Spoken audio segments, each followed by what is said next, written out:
जिस तरीके से आप लोगों के सामने नतमस्तक होकर झूल झूल कर प्रणाम कर रहे थे, ये मुख्यमंत्री की बॉडी लैंग्वेज है क्या? ये मुख्यमंत्री की बॉडी लैंग्वेज है। ये 10 साल का बच्चा ऐसे बर्ताव ना करे जैसा मेरे मुख्यमंत्री बर्ताव करे। उस बॉडी लैंग्वेज को भूल ही जाइए जो विधानसभा में उनकी बॉडी लैंग्वेज है। पर किस तरीके से झूल झूल के प्रणाम करते हुए आप लोगों के सामने निकल गए। नमस्कार, आप लाइव सीरीज देख रहे हैं। आपके साथ मैं हूं वसीम खान। चिराग पासवान का डिप्टी सीएम तेजस्वी यादव पर गुस्सा फूटा, वहीं मुख्यमंत्री नीतीश कुमार को 10 साल का बच्चा बता दिया। सबसे पहले आप चिराग पासवान को ही सुनिए।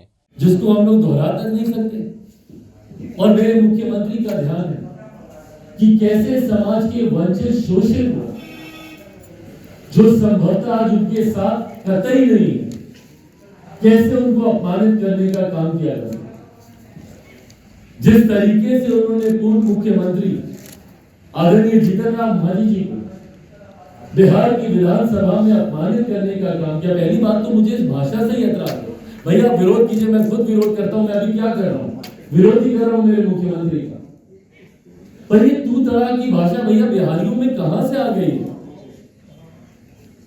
भाई हमको सुनाया जाता है कि ये शहरी लड़का है, दिल्ली में पला बड़ा, ये जानता है कुछ।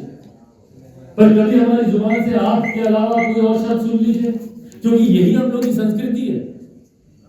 हम तो अपने घर के बच्चों में, और ये हमारी ही नहीं भाई, हर बिहारी की संस्कृति है, अपने बच्चों से हम लोग आप करके हम लोग बात करते हैं। बेटा क्या खाइएगा, कहाँ आइएगा, कहाँ जाइएगा, ये करके हम लोग बच्चों से हम लोग बात करते हैं। तो ये तू तड़ाक की भाषा कहां से आ गई भाई? जिस तरीके से हर किसी को, भाई हम लोग तो चले उम्र में छोटे हैं, जब हमको वो लोग बोलते हैं अरे इसको कुछ आता है, इसको कुछ आता है, चले ठीक है, कोई बात नहीं, उम्र में छोटे आप बड़े हैं, कुछ भी बोल लीजिए। पर मांझी जी तो उम्र में आपसे बड़े हैं, सीनियरिटी में आपसे बड़े हैं।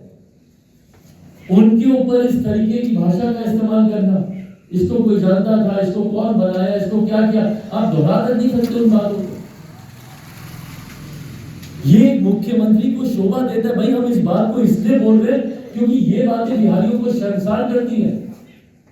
आप देश के दुनिया के किसी भी कोने में चले जाइए, हम तो जाएंगे दुनिया के अलग अलग कोने में, बिहारी डायस्पोरा से मिल, ऑस्ट्रेलिया में अगले हफ्ते हम सिंगापुर जा रहे, हर एक जगह बिहारी डायस्पोरा से हमारी बातचीत हो रही, उनसे राय मशवरा कर रहे हैं कि भैया किस तरीके से बिहार को हम लोग आगे बढ़ा सकते।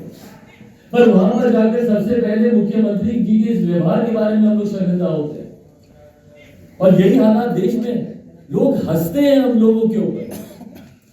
2 दिन तक तो ये वीडियो चलकर बंद हो गया मुख्यमंत्री को, पर आज तक हम लोगों का मजाक उड़ाया जाता है। चले जाइए दिल्ली में, चले जाइए मुंबई में, कहीं पे भी आज तक हम लोगों का मजाक उड़ाया जाता है। क्या बोल रहे थे भाई मुख्यमंत्री? हाँ, क्या बात कर रहे थे? ये बातें पूछ कर हम लोग को शर्मिंदा हम लोग को किया जाता है। पर हकीकत है ये मानसिकता दर्शाती है हमारे मुख्यमंत्री। मांझी जी का विरोध करने के लिए नहीं, ये उनकी मानसिकता है कि भाई एक दलित समुदाय से आने वाला व्यक्ति, जिसको हमने दलित ही नहीं दलितों में भी सबसे ज्यादा पिछड़ा हम लोगों ने मान लिया और हमने उसको महादलित की श्रेणी दी।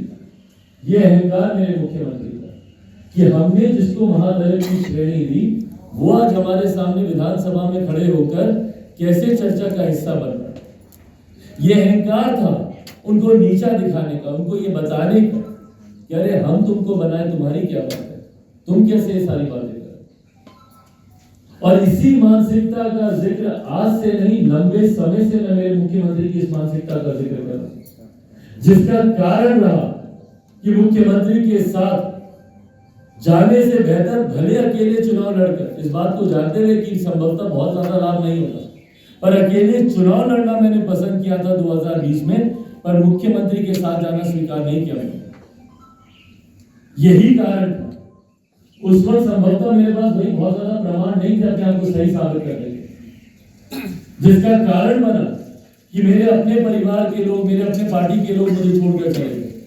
क्यों छोड़कर चले गए? यही कह के छोड़कर चले गए थे ना कि भाई हम लोग तो एनडीए के साथ लड़ना चाहते थे, मुख्यमंत्री नीतीश कुमार जी के नेतृत्व में हम लोग लड़ना चाहते थे।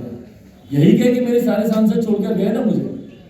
कैसे लड़ लेता मैं, कैसे मुख्यमंत्री के नेतृत्व में, जिन्होंने सिर्फ दलित होने की वजह से मेरे नेता को अपमानित करने में कोई कसर नहीं छोड़ी।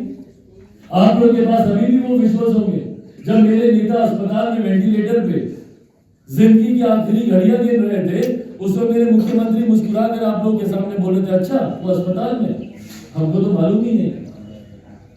जबकि वो एक ऐसा समय था जब देश के राष्ट्रपति से लेकर प्रधानमंत्री से लेकर हर व्यक्ति उनके स्वास्थ्य की जानकारी लेने के लिए हमको फोन कर रहा था या अस्पताल में आने का काम कर रहे थे।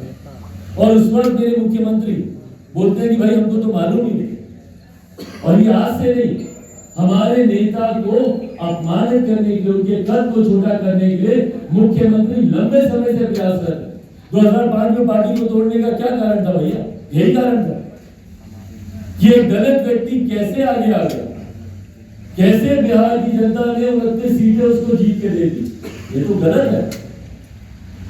एक दलित नेता की पार्टी 29 सीटें जीत जाए, कैसे ये संभव है भाई? तोड़िए इसकी पार्टी।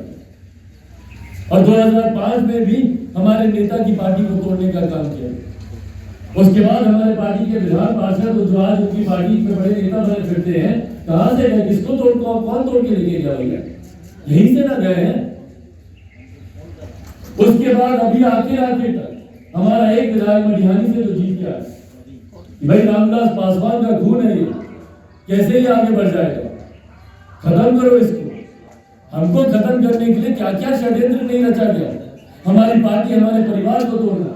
आज जितने लोग ये कहते नहीं थकते कि भाई चिराग पासवान तो उसी की गोद में जाकर बैठ गया जिसने इसका घर खाली कराया। किसने घर खाली कराया भाई? जाकर पूछ लीजिए भाजपा के नेताओं से। और जिस तरीके से प्रधानमंत्री ने इस बात को सार्वजनिक किया है, वो दिन भी दूर नहीं जब प्रधानमंत्री संभवतः इस बात को भी सार्वजनिक करेंगे कि किसके दबाव में घर खाली करवाया गया, किसके दबाव में घर से तस्वीरों को बाहर फेंका गया।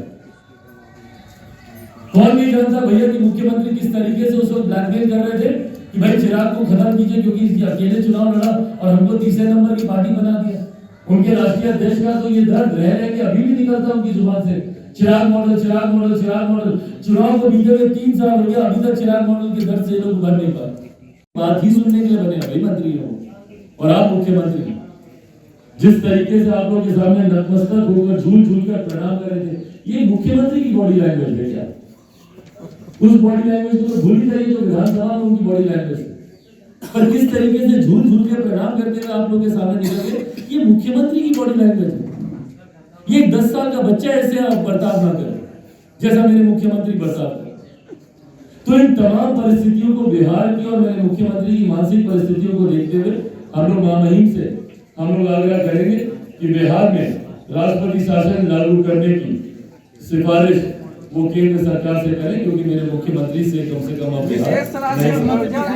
तो आपने सुना चिराग पासवान को। देखिए, बिहार की स्वास्थ्य व्यवस्था हमेशा सवालों के घेरे में रहती है और एक बार फिर से चिराग पासवान ने सवाल खड़े किए हैं स्वास्थ्य व्यवस्था पर। वहीं मुख्यमंत्री नीतीश कुमार पर भी जमकर निशाना साधा है। उन्होंने कहा है कि 10 साल के बच्चे की तरह झूल कर प्रणाम करते हुए दिखाई दे रहे हैं।